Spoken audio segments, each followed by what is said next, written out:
Rome is a name that evokes power, greatness, civilization. In the heart of Italy, on the banks of the river Tiber, a small village arose that would change the world. In this video we will cover more than 1,000 years of history, from legendary origins to imperial dynasties, all the way to decline. In just 6 minutes we'll relive centuries of conquests, revolutions and culture. Let's start the history of Rome. According to tradition, on April 21, 753 BC, Romulus and Remus, twin brothers raised by a she-wolf, founded Rome. After a dispute, Romulus killed Remus and became the first king. Behind the myth lay a real process, the union of Latin, Sabine and Etruscan villages on the Seven Hills. For more than 2 centuries Rome was a monarchy. According to tradition, 7 kings laid the foundations of the city. Romulus organized the Senate and the army. Numa Pompilius introduced religious rites and calendars. Tullus Hostilius strengthened the army and destroyed Alba Longa. Ancus Marcius, again according to tradition, founded the port of Ostia and built the first bridge over the Tiber. Tarquinius Priscus launched great public works such as the Cloaca Maxima. Servius Tullius introduced social reforms and the first city walls. Finally, Tarquinius Superbus ruled as a tyrant and was expelled. With him the Age of Kings ended and the Republic began.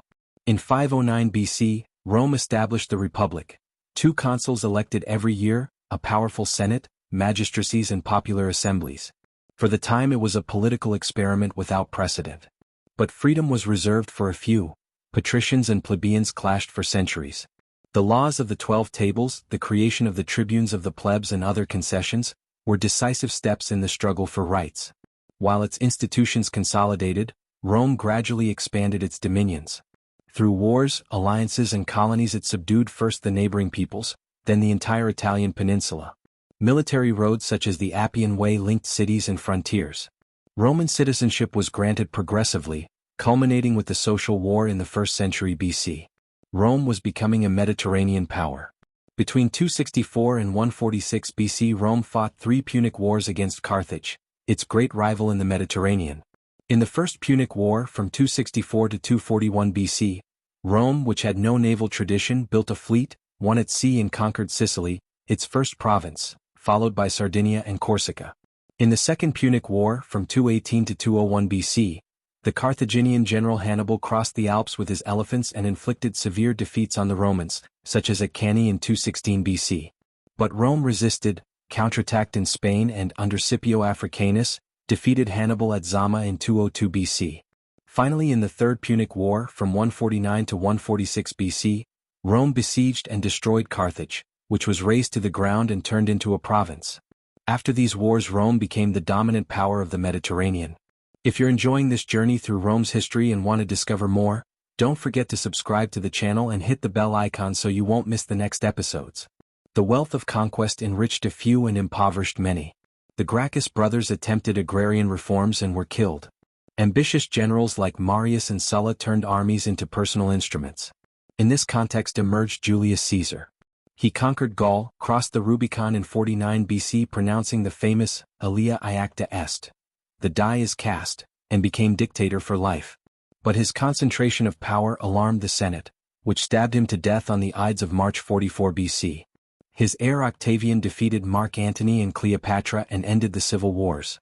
Rome was shedding its old skin, from republic to empire.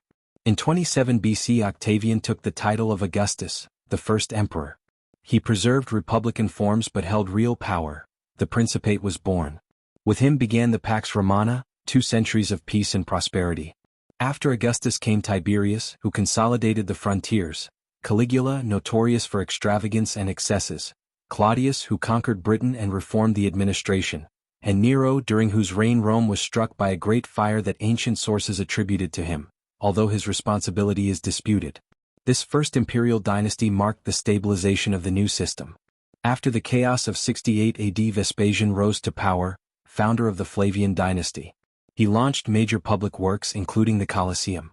His son Titus completed the amphitheater and destroyed the Temple of Jerusalem in 70 AD. Domitian, more authoritarian, strengthened the army and finances but was assassinated. Then came the adoptive emperors, remembered as the good emperors: Nerva, Trajan, Hadrian, Antoninus Pius and Marcus Aurelius. Trajan brought the empire to its greatest territorial extent. Hadrian consolidated the borders and built the famous wall in Britain. Marcus Aurelius defended the limes against Germanic invasions and wrote the Meditations. It was the empire's apogee. From the 3rd century AD onwards, political and economic crises erupted. Emperors followed one another rapidly, and the frontiers were increasingly exposed. Diocletian introduced profound reforms and established the Tetrarchy, dividing the empire into East and West. Constantine founded Constantinople in 330 AD and legalized Christianity, permanently changing the empire's face. But the West grew ever weaker. Visigoths, Vandals and Huns pressed on the borders. In 410 Rome was sacked by Alaric, in 455 by the Vandals. Finally in 476 AD the last Western emperor, Romulus Augustulus, was deposed by Odoacer. The Western Roman Empire fell while the Eastern, Byzantine, Empire survived for another 1,000 years. Yet Rome never truly died. Its laws, its language, its roads and its ideas formed the foundations of Europe and much of the modern world. If this race through the centuries has fascinated you, subscribe to the channel, leave a comment and get ready for new stories of the Eternal City.